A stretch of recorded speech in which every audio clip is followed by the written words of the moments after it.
Baru saja ada bahan praktek trotol jahat.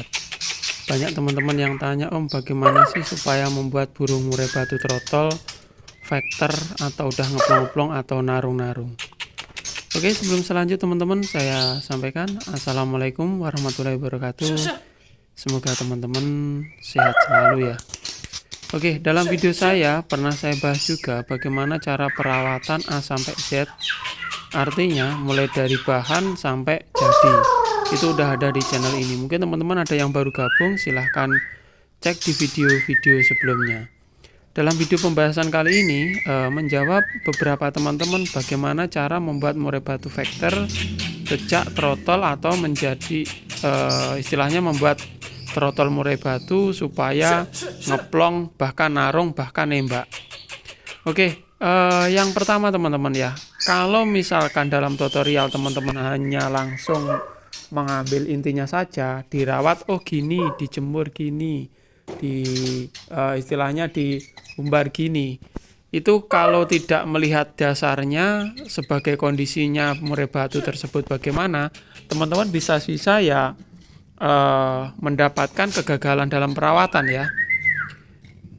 Yang pertama teman-teman itu adalah kemarin ada dua faktor yang paling utama, yaitu supaya murai batu bagus atau burung lain bagus itu yang pertama terah atau keturunan, yang kedua perawatan. Ini saling mempengaruhi.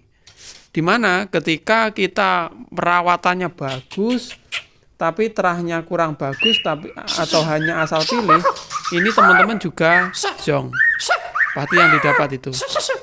Tetapi balikannya, terahnya bagus, indukannya udah terbukti juara-juara, anakannya banyak yang juara, tapi teman-teman ngerawatnya kurang maksimal, kurang pas, itu juga hasilnya juga akan zong. Jadi kembali lagi kepada terah, walaupun terahnya nggak bagus, sebetulnya ada satu celah atau peluang teman-teman bisa pilih materi yang bagus. Jadi kalau udah terbiasa sih nggak usah beli terah prestasi juga akan bagus kalau kita hafal sama murai batu mana yang akan jadi bagus kayak gitu. Tapi kalau belum punya pengalaman teman-teman, saya sarankan ngajak orang yang lebih berpengalaman yang kita percayai untuk ajak milih burung tersebut. Itu ya. Kalau nggak pengen beli mahal di terah bagus, biasanya terah-terah itu udah terbukti anakannya banyak yang prestasi gitu ya, atau udah punya nama gitu, harganya pasti biasanya lebih dari standar atau 2 kali lipat, intinya seperti itu. Jadi yang pertama pemilihan itu tadi, pemilihan burung atau terah atau keturunan. Yang selanjutnya yang saling mempengaruhi saya bilang tadi di awal tadi, yaitu perawatan. Perawatan itu ya kontinu, rutin kayak gitu. Jadi mungkin untuk trotol kalau udah terahnya bagus, pemilihan bagus, sudah pas, kelihatan vector, itu rawatannya yang pertama kita, kalau saya sendiri jaga kesehatan dengan cara pembersihan secara berkala atau rutin. Ya kelihatan udah banyak kotorannya ya kita bersihkan 2 hari sekali atau 3 hari sekali kayak gitu, bahkan setiap hari juga nggak apa-apa. Ini pembersihan yang rutin atau sering ini kita agak jarangi ketika udah mulai mabung nanti. Terus selanjutnya kenapa mulai mabung, itu karena kalau ketika mabung sering dilihat biasanya juga akan mengganggu burung kita, akhirnya kurang maksimal itulah. Dan selanjutnya teman-teman, setelah jaga kesehatan dengan pembersihan kandang tadi, pola makannya dan vitamin. Kalau di sini ya biasa, furnya biasa, cuman nutrisinya tercukupi dengan pemberian EF pagi sama sore. Untuk teman-teman yang sibuk cuma bisa memberi sore aja atau pagi aja, kasih aja langsung double EF-nya. Jadi yang penting EF fresh pasti nggak apa-apa. Kalau udah kedaluarsa dikasihkan itu ya malah bahaya kayak gitu ya. Itu tentang pemberian makan dan vitaminnya. Di sini kita udah punya sendiri produk sendiri ya, itu obat race. Itu untuk apa ya, menjaga stabilisasi tubuhnya, metabolismenya bagus. Jadi kalau udah dikasih obat race itu pilek-pilek atau apalah gejala apapun itu langsung hilang, biasanya seperti itu. Dari sini teman-teman ya, ini saya iklan sebentar untuk teman-teman yang belum punya vitamin burung supaya cepat gacor atau supaya sehat lah, intinya seperti itu.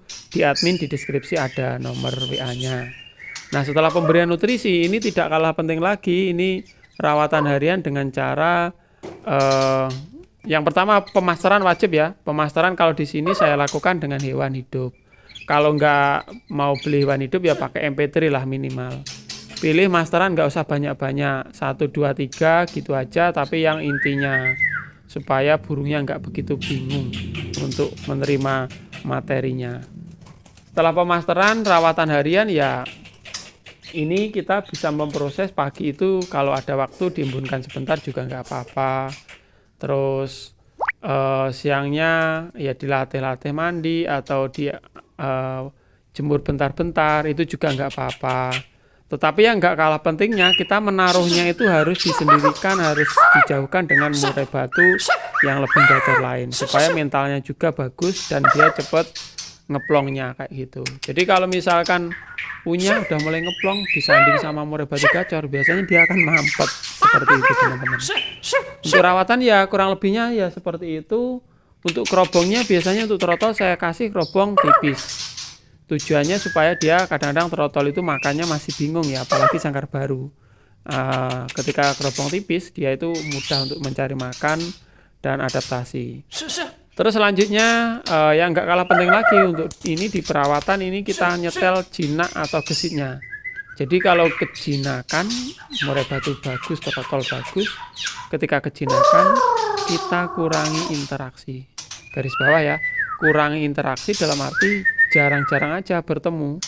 Ya kadang-kadang cuma murai batu punya murai satu itu kita pengen mandang, kita ngopi sambil ngawasi. Ingat, untuk burung yang kutuk atau jinak, ketika kita sering berinteraksi itu tambah jinak. Kayak gitu ya. Jadi kalau kejinakan parah ya kita ngerawatnya agak-agak sebel gitu, biasanya kebanyakan seperti itu. Nah kebalikannya kalau murai batu posisinya gesit ya kita sering aja interaksi, kita sering lihatin, kita ketika kita ambun kita awasi dan sebagainya, itu nanti ya lama-lama juga akan jinak. Kalau dirasa udah pas, harian udah kerobong aja, kerobong tipis gitu ya. Itu tadi teman-teman secara singkat, mungkin teman-teman ada masukan, sebetulnya masih banyak sekali yang harus disampaikan di sini, tapi akan saya bahas lagi di video berikutnya tentang perawatan harian bagaimana.